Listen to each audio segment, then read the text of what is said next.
silakan.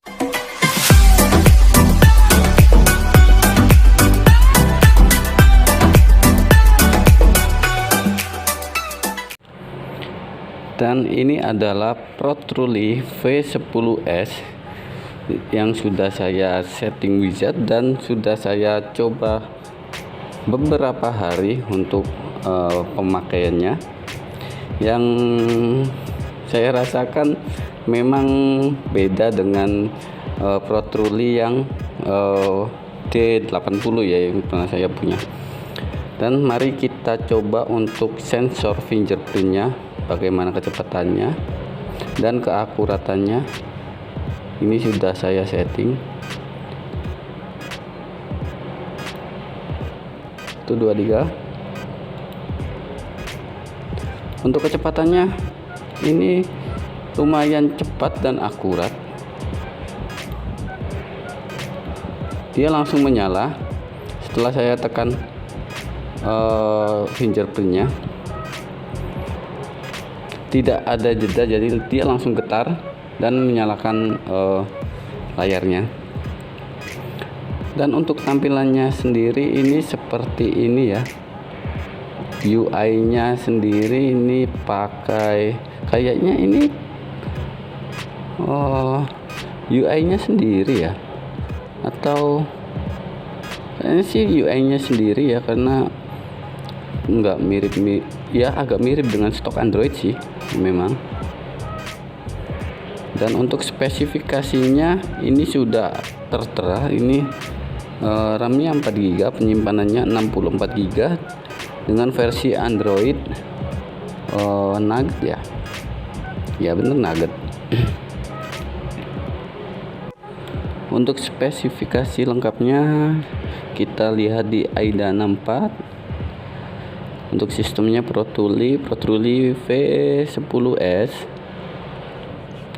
Ini produk dari Darling VR Phone. Ini sudah ada produknya. Kita tahu Darling itu adalah merek dari kamera dashboard mobil atau merek dari kamera CCTV yang ditanamkan di sebuah smartphone ProTruly ini. Untuk RAM-nya sendiri 4GB, total memorinya nggak sampai 4GB, cuma 3603 MB.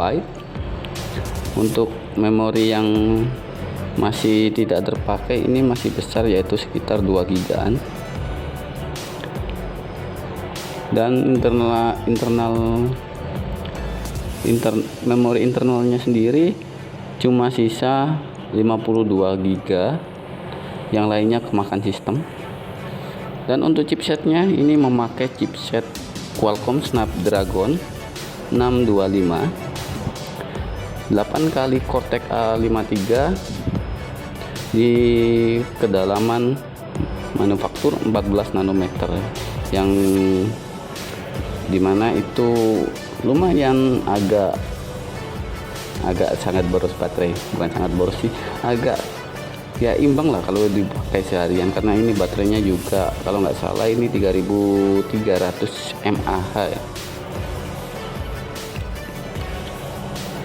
Untuk speednya ini speednya nyala semua di kecepatan 2 GHz. Semua 8 core ini kecepatannya sama, yaitu 2 GHz. Dan untuk layarnya ini ternyata memakai IPS, bukan AMOLED ya, dengan resolusi Full HD 180 kali 1920 dengan lebar 5,46 inch atau 5,5 inch. Untuk pengelola grafisnya ini memakai Qualcomm Adreno 503 dengan refresh rate 60 Hz. Lanjut, ini sudah saya pasang kartu, dan ternyata ini saya membelinya ini baru berapa hari ya, semingguan ya. Dan yang katanya handphone distributor tidak mendapatkan jatah SIM, ternyata masih keluar SIM dan masih keluar 4G nya ya. Alhamdulillah, gitu aja lah. Nah, ini untuk kapasitas baterainya sendiri 3300 mAh, versi Android Nugget ya, seperti itu. Untuk kamera belakangnya 16 megapiksel, bisa merekam sampai 4K. Ini memakai sensor Sony kalau nggak salah ya, seingat saya ini memakai sensor Sony. Kamera depannya adalah 13 megapiksel yang dalam unboxing kemarin saya sebutkan 8 megapiksel, ternyata saya salah. Dan ini juga bisa merekam 4K. Mantap kan? Kamera depan yang ini 13 megapiksel 4K, yang belakang ini juga 4K. Tapi yang ini bisa 4K, tapi beda kamera ya. Untuk sensor-sensornya sendiri banyak banget sensornya, dari akselerometer, magnetometer, giroskop. Kita lihat lebih lengkapnya di sensor box. Saya rasa ini sensornya cukup sangat lengkap. Yang tidak ada adalah sensor suhu, bahkan sensor tekanan pun dia punya. Sensor tekanan dia punya, sensor giroskop apalagi, soalnya giroskopnya untuk menjalankan VR itu sendiri ya. Dan ada fitur menarik lagi, yaitu adanya NFC yang kebanyakan handphone lokal itu tidak punya NFC, tapi yang ini ada punya. Dan mari kita tes apakah NFC-nya ini beneran atau tidak. Tidak mau dia. Oh, mau. Nah, terbaca. Jadi ini KTP elektronik ini terbaca oleh NFC dari handphone ini. Oh ya, ini material dan finishing bodinya ini cakep, kelihatan sangat tipis, tidak seperti D8 yang sangat tebel itu yang ada emasnya. Ini sangat tipis dan materialnya ini solid banget, dari metal semua, kecuali yang ini dari polikarbonat yang ada motif-motif kotak-kotak dikit gitu. Yang ini, yang depan sini juga polikarbonat, dan ini memakai Gorilla Glass 3. Mantap kan? Yang samping-samping ini juga metal. Dan yang saya suka ini adalah USB-nya sudah Type C, tapi masih dikasih sama jack earphone 3,5. Kita lanjut ke bagian menarik dari handphone ini adalah kameranya. Untuk kamera belakang ini adalah 16 megapiksel, dan kita lihat pengaturannya. Ini ada pengaturan mode shoot, yaitu dengan mode smile. Terus ini ada pengatur waktu. Ini ada resolusi square, normal. Mungkin ini resolusi untuk gambarnya ya.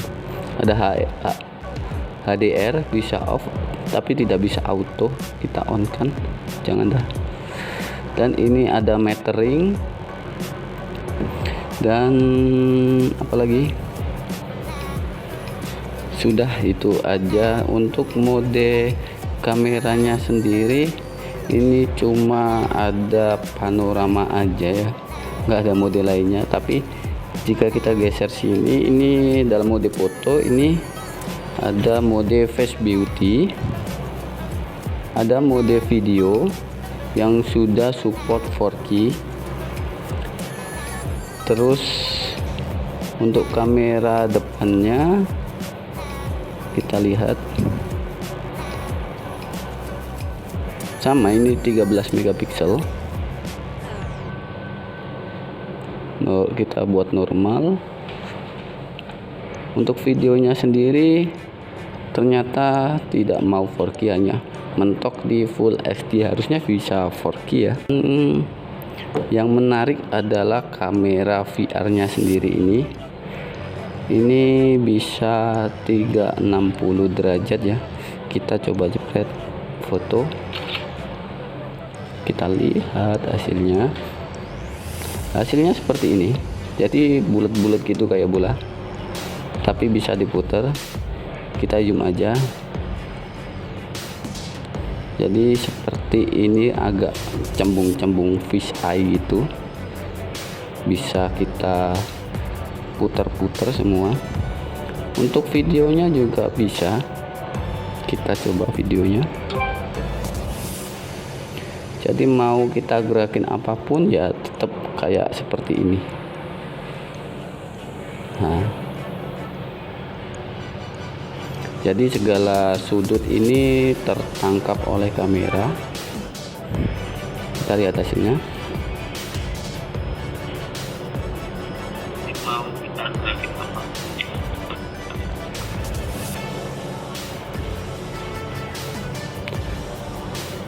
Ini juga sudah disediakan mode VR-nya,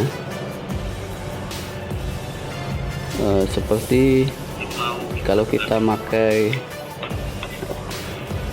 cardboard bisa. Jadi ada dua sisi gambar.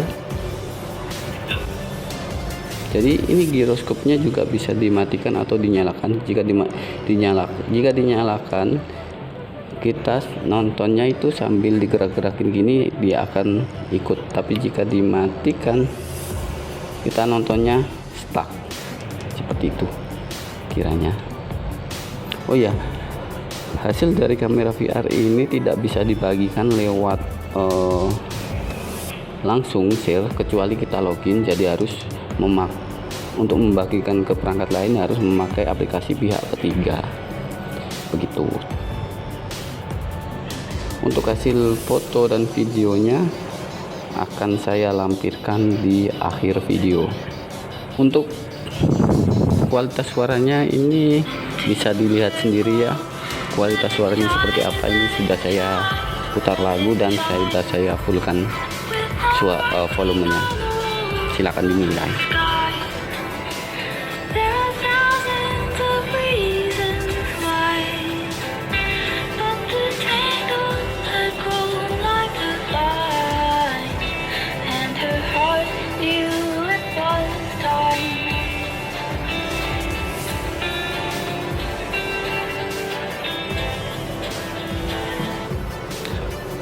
Untuk kualitas suaranya saya kira ini standar-standar aja, tidak ada yang istimewa. Dan kesimpulan saya, tidak terlalu banyak untuk mereview ini adalah, dan kesimpulan saya dari pemakaian saya dan sedikit-sedikit koreksi di software Pro Tools ini, banyak sekali bug yang dari aplikasi bawaan, jadi harus dinonaktifkan dulu. Dan terus untuk men-share hasil dari video VR-nya harus melalui aplikasi pihak ketiga.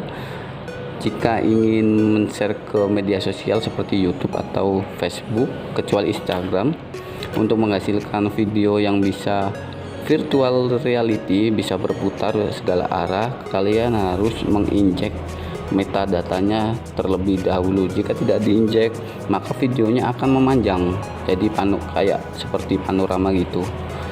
Jadi harus diinjek dulu pakai metadata injektor melalui laptop atau komputer. Dan untuk performanya sendiri, saya rasa tidak ada masalah dengan RAM yang sebesar 4GB dan internal 64GB, dan dibarengi dengan chipset Snapdragon 625. Ini performanya sudah cukup bagus dan tidak ada kendala. Kendalanya cuma ada di bug di aplikasi bawaannya sendiri itu.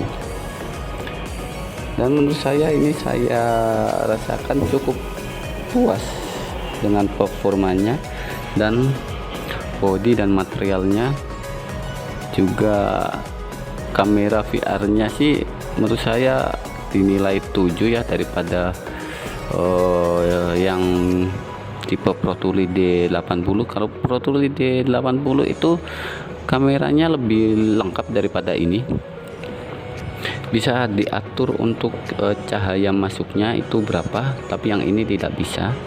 Tapi ya nggak apa-apa sih. Oke, sekian dulu video dari saya. Wassalamualaikum warahmatullahi wabarakatuh. Ini adalah hasil perekaman dari Pro Tools V10s dengan settingan resolusi SD, dan bisa kita lihat ini seperti ada patah-patah pada framenya ya, jadi kayak frame drop itu ya jika kita mencut di area gelap, tapi jika di area terang itu masih terlihat lancar. Untuk kestabilannya sendiri ya begitulah, nggak seberapa baik, masih terlihat goyang-goyang. Ini adalah hasil perekaman kamera depan dari Pro Tools dengan resolusi Full HD. Seperti kamera belakangnya, jika kita shoot di area gelap itu terjadi frame drop ya, dan tidak bisa diatur untuk kecerahannya. Ini adalah hasil dari kamera VR di kondisi gelap, minim cahaya, dan ini tidak bisa diatur untuk cahayanya sendiri, diterangkan atau ya pokoknya nggak bisa diatur cahayanya.